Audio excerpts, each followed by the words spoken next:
Shalom, shalom. Nous vous souhaitons tous la bienvenue à cette heure spéciale de la gloire révélée.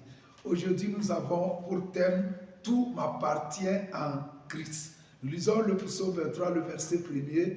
Il dit « L'Éternel est mon berger, je ne manquerai de rien ». Nous avons vu dans les enseignements passés que si l'Éternel est ton berger et que si tu acceptes d'être une brebis, c'est que la conséquence directe, c'est que tu ne peux pas manquer. Vous savez, Dieu n'a pas créé l'homme pour manquer. Non, il a créé l'homme dans une abondance totale. Tout ce que Dieu a créé, il l'a créé d'une manière abondante. L'or, il l'a créé d'une manière abondante. Le pétrole, les richesses, les pierres précieuses. De telle manière que depuis que le monde existe, on exploite, mais il y en a encore toujours. Donc Dieu avait voulu que l'homme qui est son représentant sur la terre, que l'homme qui est le Dieu de la terre, vive dans une abondance surnaturelle, abondance totale. Mais d'où vient le manquement? Et aujourd'hui, les gens disent, je n'ai pas d'emploi, je n'ai pas d'argent, je n'ai pas de chantier, je n'ai pas d'apprenti, je n'ai pas de clients. D'où vient le manquement? Le manquement ne vient pas de Dieu. Ça vient du diable, ça vient du péché, ça vient des mauvaises voies que l'homme a empruntées. Donc ce n'était pas le plan de Dieu au début. Dieu n'a pas créé l'homme pour chômer, non. Avant même qu'il ne crée Adam, il a préparé un jardin magnifique. Et la Bible dit qu'il a pris l'homme, qu'il a formé pour mettre dans le jardin. Et il dit cultive-le. Donc le travail l'attendait, praise the Lord. C'est ça le plan de Dieu.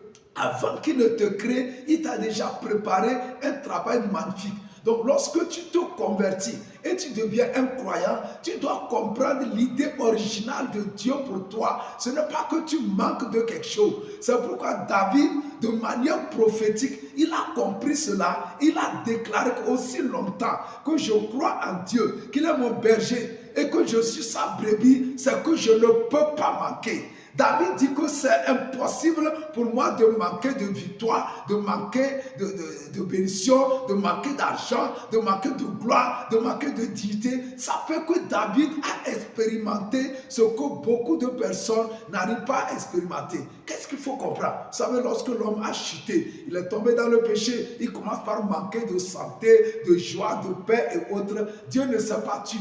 Il a envoyé Jésus. Et Jésus est venu corriger le tir.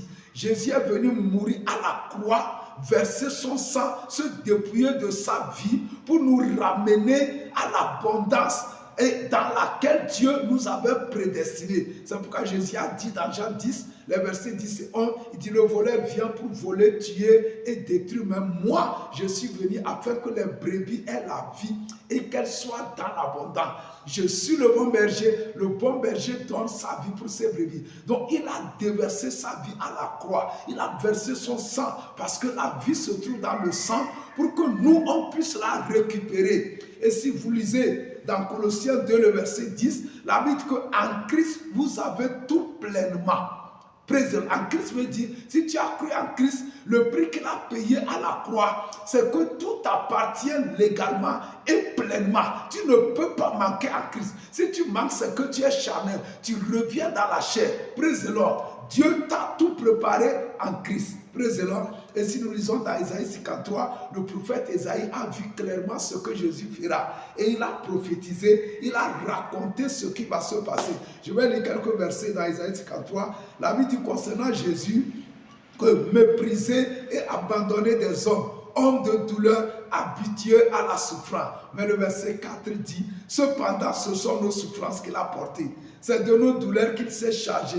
Et nous l'avons considéré comme puni, frappé de Dieu. Mais il était blessé pour nos péchés, brisé pour nos iniquités. Le châtiment qui nous donne la paix est tombé sur lui. Et c'est par sa maîtrise que nous sommes guéris. Le prophète Isaïe est clair. Il dit que Jésus a souffert pour nous. Donc il a pris tes souffrances, si tu es un croyant. Il a pris tes maladies, il a pris tes douleurs. Il a été châtié, on l'a frappé pour que toi tu aies la paix. Donc tu ne peux pas manquer de paix. Tu ne peux pas manquer de guérison. Tu ne peux pas manquer de joie. Tu ne peux pas manquer de victoire. Jésus a tout payé pour toi à la croix. Donc ça t'appartient légalement. Ne laisse pas l'ennemi te duper. Lorsque nous continuons dans Isaïe 53 au verset 23, au verset 10 à 12, la Bible dit, il a plu à l'Éternel de le briser par la souffrance. Donc lorsque Jésus souffrait, Dieu était content parce qu'il payait un prix pour toi et moi. Il payait un prix pour le monde. Dieu sait que ce n'est pas une perte. La souffrance de Jésus, ça va guérir, restaurer, délivrer, procurer de l'emploi, de la gloire, de la richesse à beaucoup de personnes.